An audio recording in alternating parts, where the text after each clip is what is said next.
Bank manager tore up a black single dad's $11 million check. Then her boss called him sir. The bank manager grabbed the $11 million check, looked at the black single dad standing in front of her worn work boots and faded jacket, and tore the check into pieces before the entire bank. Tiny scraps floated across the polished marble floor as customers gasped. Security rushed toward the father while embarrassed whispers filled the room. Then, before anyone could force him outside, the bank's owner walked through the front doors, froze for one long second, and looked directly at the man everyone had mocked. His next words silenced the entire building forever. He simply said, "Sir, before we continue, if you believe kindness is stronger than appearances and that everyone deserves a second chance, please like, comment, share, and subscribe to Kindness Echoes. Your support helps us share more inspiring stories that remind the world to judge people by their hearts, not their clothes." Marcus Williams had learned long ago that life rarely gave second chances. After losing his wife to illness 5 years earlier, he became both father and mother to his 8-year-old daughter, Lily.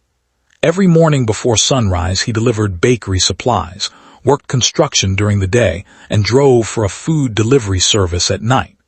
His hands were rough, his back constantly ached, and exhaustion had become part of his identity.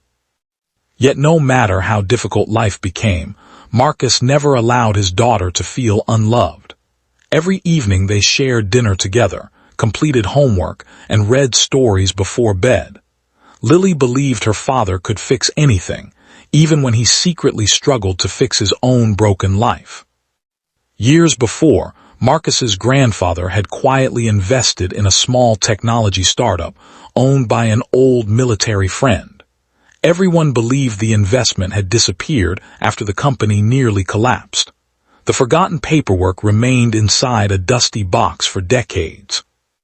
After his grandfather passed away, Marcus finally sorted through the family documents and discovered that those shares had unexpectedly grown into an extraordinary fortune after the company became one of the world's leading cybersecurity firms. Lawyers verified everything. Taxes were settled. The company issued Marcus an official check worth $11 million. The money meant far more than luxury. Marcus dreamed of buying a home, paying for Lily's education, opening community learning centers for struggling children, and creating scholarships in his wife's memory. For the first time in years, hope felt stronger than fear. Wearing the cleanest clothes he owned, Marcus walked into the city's largest bank with the check carefully protected inside a folder. He smiled politely as he waited his turn. Several customers glanced at him before quickly looking away. Some quietly assumed he was in the wrong place. When his number appeared, the branch manager, Diane, examined the enormous check. Her expression instantly changed. Instead of verifying the document, she stared at Marcus with open disbelief. She questioned where he had stolen it, demanded impossible explanations, and treated him like a criminal before checking a single record. Marcus remained calm, repeatedly offering identification and legal paperwork, but Diane had already judged him based on his appearance instead of the truth. Her voice grew louder with every accusation until the entire lobby watched in uncomfortable silence. Then, convinced the check was fraudulent, she ripped it straight down the middle before tearing it into dozens of pieces. Security guards immediately approached Marcus, while customers recorded the humiliating moment on their phones. Marcus stood completely still. His face showed heartbreak more than anger. It wasn't only the destroyed check that hurt him.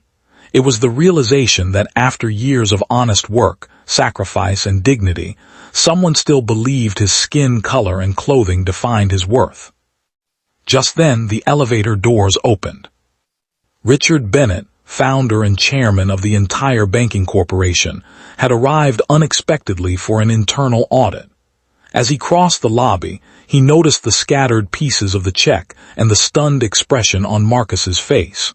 Richard stopped immediately.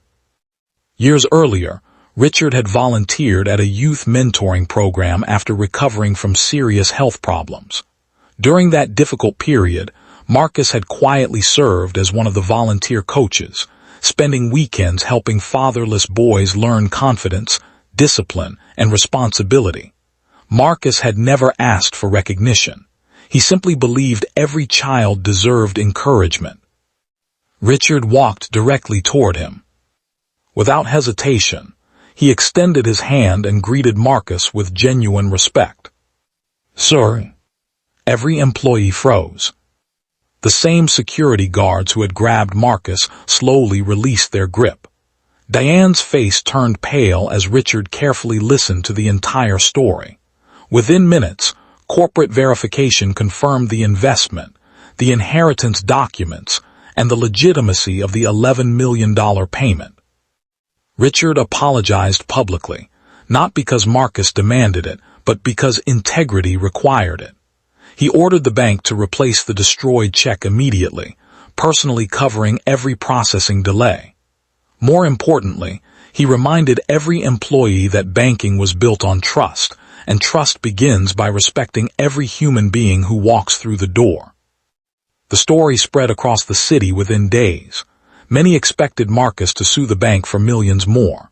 Instead, he accepted accountability, not revenge. Diane lost her management position after the investigation revealed similar complaints from other customers. She later wrote Marcus a sincere apology, admitting that prejudice had blinded her judgment. Marcus accepted the apology, believing forgiveness often changes hearts more deeply than punishment ever could. Months later, Marcus established the Hope Builders Foundation, providing scholarships, emergency housing assistance for single parents, and financial literacy programs for families struggling to escape poverty. Richard became one of the foundation's first major donors, inspired by Marcus's quiet generosity. Lily watched her father transform pain into purpose. She no longer remembered the day as the moment someone destroyed an $11 million check. She remembered it as the day her father proved that true wealth lives inside character, compassion, and courage. If this story touched your heart, please like, share, comment, and subscribe to Kindness Echoes. Every interaction helps these messages of kindness, hope, and second chances reach someone who may need them today. Special request. Before this story ends, please comment, "Respect has no color," if you believe every person deserves dignity regardless of appearance or background. Marcus walked into that bank carrying $11 million on paper, but he walked out carrying something even greater. He reminded an entire room that respect cannot